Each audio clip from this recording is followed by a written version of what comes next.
Hello,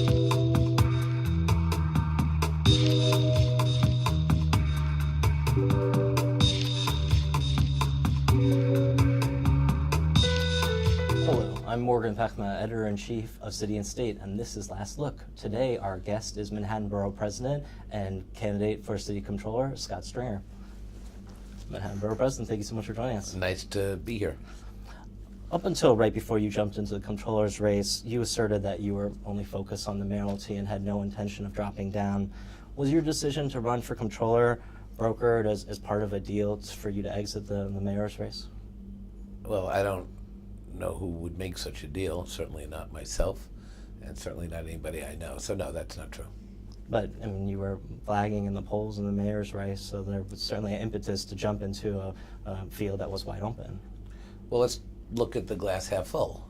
Part of why I ran for Comptroller, I'm running for Comptroller, is because I want to make a contribution to the city. I have a proud record of 20 years in government, many years in the Assembly as a reformer who's passed important legislation relating to domestic violence and women's issues. I initiated the reform that ended empty seat voting, requiring legislators to sit in their seats. I work with a broad coalition. And as Borough President for the last 7.5 years, I've worked to build an office that was considered dead on arrival. And I created a first-rate policy unit, one of the best land use offices in the city. And we've done amazing work that's not only impacted Manhattan, but the entire city of New York.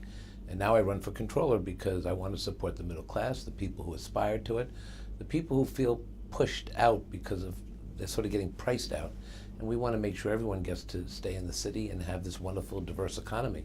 We speak 170 different languages from 200 countries, and we have to make sure that we touch everyone in the city to make sure that everyone has a real chance to make it here. Do you think that the fact that you don't have a background in financial services or in economics or accounting is a real detriment to your being able to serve as an effective Comptroller? Well, former Comptrollers think that I'm very well qualified. And the people from finance, from education, from a swath of New Yorkers have embraced my candidacy because of my qualifications. And let me remind you of what some of those are. In the Assembly, I chaired the Oversight and Investigation Committee, so I was taking on special interests almost from the moment I got to Albany. I was chair of the Real Property Taxation Committee, so I had to deal with the very complicated $1 billion tax assessor scandal in New York City. Passed legislation, held hearings, and solved that issue. As Borough President, I've issued 50 government reports, rooting out waste, holding city agencies accountable. This is very important to the Comptroller's office. We led the fight to repair elevators in NYCHA housing. We blew the whistle on outside consultants being used at the Department of Education because we felt that more money should be put in the classrooms. I've done a lot of work on issues that's gotten me the support of real special interest groups like the National Abortion Rights Action League, now New York City and Planned Parenthood. I'm a fiduciary of the $140 billion pension system. For the last 7.5 years, I've served on the NYSER's board, working to hit our actuarial investment targets, making sure that we look at issues like climate change and the broad social governance issues, and making sure we talk about the issues of emerging managers. So I bring a tremendous skill set to this office. And the two distinct skills you really have to have, Morgan, is you have to be somebody who's a collaborator, somebody who can work with the next mayor, and have to issue bonds together, go with the mayor to the rating agencies to speak about the 4-year financial plan, and that's a skill set I have, being able to work with people. At the same time, you have to be very independent because you have to hold City Hall accountable and monitor those agencies.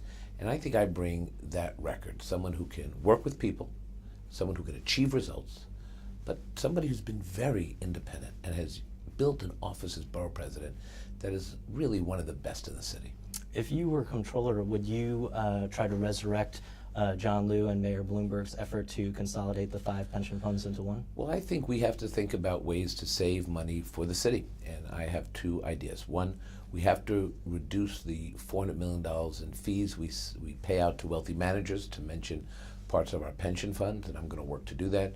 I think I do have the skill set to work collaboratively with 58 trustees on the 5 funds to work to allow the 5 funds to operate more cohesively, and the Lou Bloomberg plan had real, opportunity to do that. I'm going to actually achieve this result. If we were able to get a compromise for those 5 funds and work with the trustees, we still have to go to Albany. And I think that's the difference between my opponent and I. I can pass bills in Albany. I can build those coalitions. And he's had some trouble in his past jobs working well with people. And this is a job where you have to really, really understand to achieve savings for the city and to achieve real reform. You have to also be a strategic thinker, and you have to have a skill set that I have. Eliot Spitzer has asserted that powerful business and financial interests in the city don't want him to become controller because of his past history of tangling with them. Do you think that that's an accurate statement? Listen, I don't think enemies and settling old scores has any place in this campaign. You know, I'm not going back to say who's out to get me. I'm talking about who I want to help, who I want to be the controller for. And I want to be the controller for working people, the middle-class people who struggle in the city. We have folks in all of our boroughs who have always played by the rules, have built up their communities, and suddenly they're getting priced out. And then they look at what's happening in the two-ring circus between the mayor's race and the controller's race, and they say, you know, there seems to be two standards of justice, one for the very rich and powerful, and another for the rest of us. And I want to represent the people who have struggled in the city, the people who need real leadership to solve their problems. Eliot Spitzer has received a lot of attention for saying that he'd used the office of the Comptroller to enact social change, and to a certain extent, John Liu has also taken that tack. Do you see that as part of your job as Comptroller? Well, I think Eliot's a little late to what's been happening on the NYSERS, our 5 funds for the last 20 years. You know, we have a proud tradition as the 6th largest institutional investor in this country. We have led the fight to end apartheid in South Africa on issues like Holocaust reparations, using the power of our pension fund to achieve social activist goals. But what I would say always is that it's not our money. We have to remember that the pension fund is the economic security of 650,000 retirees or people who will retire.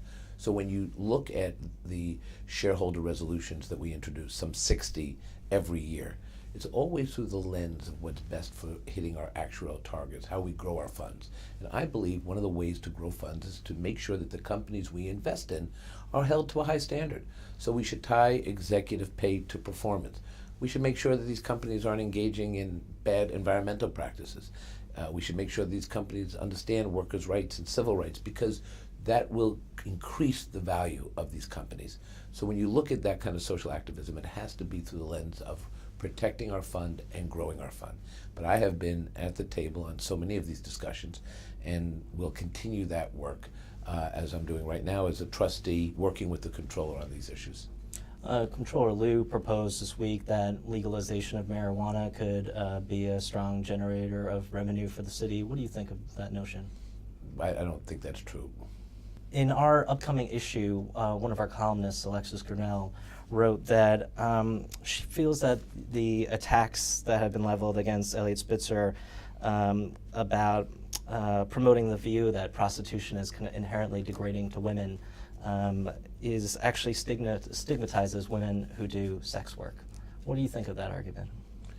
Well, I certainly will look at, and people are entitled to their different opinions on that. I do think that the issues I've raised that relates to Eliot is his colossal failure as governor.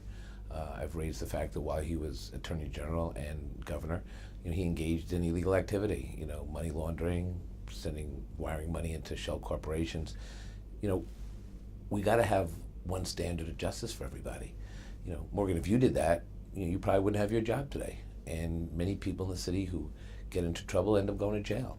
And I don't think you give a free pass to elected officials who've engaged in bad practices. The overall issue of women's rights, I can tell you that I'm proud to have the endorsement of Senator Gillibrand. I'm proud to have the endorsement of NARAL and now in Planned Parenthood because of my work on these issues, because I've been at the front of making sure that women have the economic opportunities and the ability to lead lives that are equal to men. And I think I'm proud of that. I'm also proud of my environmental record. I'm supported by the League of Conservation Voters. Eliot and I each went in last week. We made our case to the board. This is a very prestigious board that, rates candidates, and I'm proud I left with the endorsement. Your new television ad says that if you're elected Comptroller, that you would audit every city agency in search of fraud, but isn't that the nature of that office? Isn't that what you're supposed to do? You didn't memorize the ad, Morgan. It's not fraud. Waste, because part of what I will do through the work that I've done as Borough President is we will look to save money so that we can put the money to education and affordable housing. We need real middle-class tax cuts. So that, I think, is a legitimate issue as well. One endorsement that could really help you in this race is Andrew Cuomo's. Have you sought the endorsement of the governor? I think Andrew Cuomo's endorsement would be very powerful. But you know what's equally powerful is when you look at the standards, the standard of an elected official who can work on complicated issues. I think Governor Cuomo, in contrast to Eliot Spitzer, has actually been the type of governor that New York has needed, somebody who could work to get things done. When Eliot was governor and he resigned at the last minute, he left us with a $23 billion budget deficit. David Paterson inherited that. Governor Cuomo, working with the legislature, fixed that. That's kind of like the job of controller. You have to have the ability to work with people to solve city problems and get this city to where it has to be.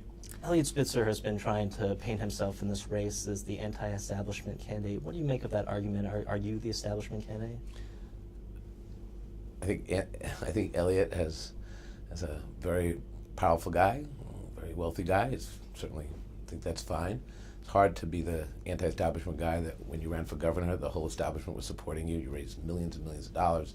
Now you don't even have to raise money. You can violate the tenets of the campaign finance system and finance your own race. It's kind of hard to be the defender of the little guy when you don't do what the rest of us have to do. Two standards of justice, two tiers, one for Eliot and one for the rest of us. And I think the voters will figure that out in the next couple of weeks. And lastly, if by chance you are not victorious in the primary, will you stay on the Working Families line and challenge? I am going to be victorious. I'm going to be the Democratic candidate, the Working Families Party candidate, and we have a challenger who's really doing well. Is a Republican, so we'll continue this campaign right through November. Mr. Borough President, thank you so much for your time. Good to be on the show. And that's it for this episode of Last Look. For more episodes, please visit us on the web at cityandstateny.com.